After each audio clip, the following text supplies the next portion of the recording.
आज मैं आपको एक ऐसी घटना के बारे में बताने जा रहा हूँ जिसे सुनकर आप ज़रूर सोचेंगे कि क्या वाकई ऐसी अविश्वसनीय घटनाएं होती हैं। मैं सुमित स्वागत करता हूँ आपका एक बार फिर से दिल दहला देने वाली घटनाओं पर आधारित कहानियों के साथ। ये दुनिया बहुत ही रहस्यमयी है। इस दुनिया के रहस्यों के सिर्फ कुछ ही हिस्सों से हम अभी तक परिचित हुए हैं। जिस तरह से समुद्र की गहराइयों से सागर के बस कुछ ही हिस्सों को हम इंसानों ने अभी तक खोजा है, जिसे देखकर हम इंसान इतना आश्चर्यचकित हो जाते हैं। ठीक वैसे ही धरती पर घटने वाली कुछ ऐसी घटनाएं जिन्हें या तो हमने स्वयं देखा या हमने किसी से सुना, इसके बाद हम आश्चर्य से भर जाते हैं।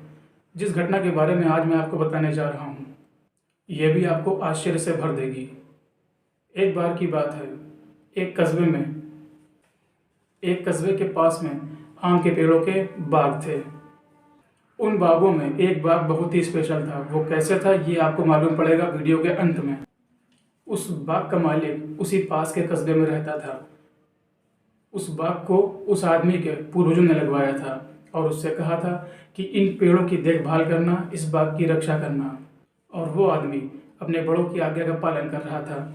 वो बाग की फसल भी बेचता तो किसी अपने जानने वाले को ही बेचता, ताकि कोई बाग में नुकसान न करे, पेड़ों को नुकसान न पहुंचाए। जिसे वो फसल बेचता उसे साथ ले जाकर बाग का निरीक्षण करवाता, क्योंकि उस बाग में बहुत सारी बामी बनी हुई थी। बामी सांपों के निवास को कहते हैं।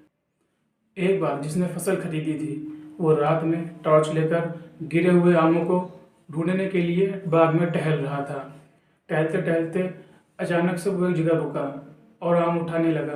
तभी उसके कानों में एक बहुत ही भारी सी फुसकार की आवाज़ आती है, जिसके बाद उसे लगता है शायद कोई आसपास छोटा मोटा सांप होगा। जिससे वो सावधान हो जाता है और आसपास टॉर्च लगाकर देखने लगता है। और तभी उसकी नज़र पड़ती है एक विशालकाय सांप पर, जो कि लगभग 15 से 20 फुट लंबा था। वो आधे से ज़्यादा फन फैलाए खड़ा हुआ था, जिसे देखकर उसकी आंखें फटी की फटी रह जाती हैं। वो मूर्ति बन जाता है वहीं पर। उसकी आवाज़ ने जैसे उसके गले में ही दम तोड़ दिया था। वो सांप धीरे से उसके बगल में आता है और उसके बगल से निकल जाता है। थोड़ी देर बाद जब उस बाग की देखरेख वाले को उसके साथी आवाज़ देते हैं, तब वो होश में आता है और भागता हुआ अपने साथियों के पास जाता है और उनसे कहता है कि कल से हम लोग रात में इस बाग में नहीं रुकेंगे। उसके साथी कहते हैं कि अगर रात में किसी ने आम चुरा लिए तो वो बोलता है कि चुराने दो, नफ़ा नुकसान देखा जाएगा। जिस पर उसके साथी नुकसान के डर से इस बात को नहीं मानते। वो आदमी इतना डरा हुआ था कि उस बात को अपने साथियों से भी नहीं कह पा रहा था। ऐसे करते हुए 3-4 दिन बीत गए। वो लोग रात में जब बाग में सो रहे थे, तभी उन्हें अचानक से 10-12 लोगों के चलने की आवाज़ सुनाई देती है। शायद वो लोग चोरी की इरादे से आए थे। जिस पर बाग वाले सावधान हो जाते हैं और सभी लोग अपने अपने हाथों में डंडा उठा लेते हैं।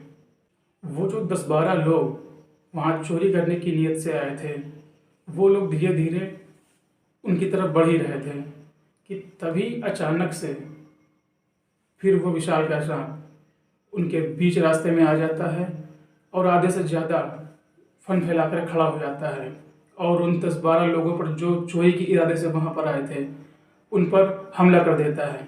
जिसे देखकर वो 10-12 लोग जो बुरी नीयत से वहाँ चोरी करने के लिए आए थे, जो कि हथियार से लैस थे, डर के मारे वहीं पर अपने हथियार छोड़कर उल्टे पैर भाग जाते हैं।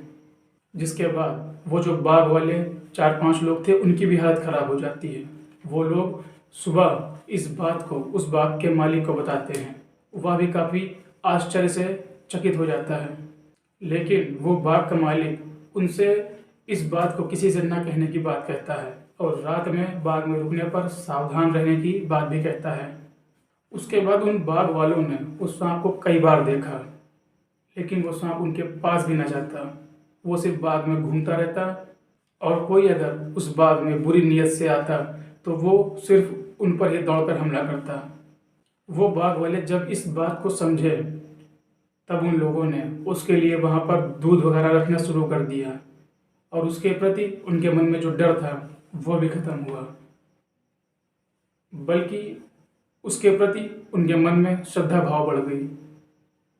आखिर क्या था ऐसा, आखिर क्या था उस सांप का जो बुरी नीयत से आने वाले पर ही हमला करता था?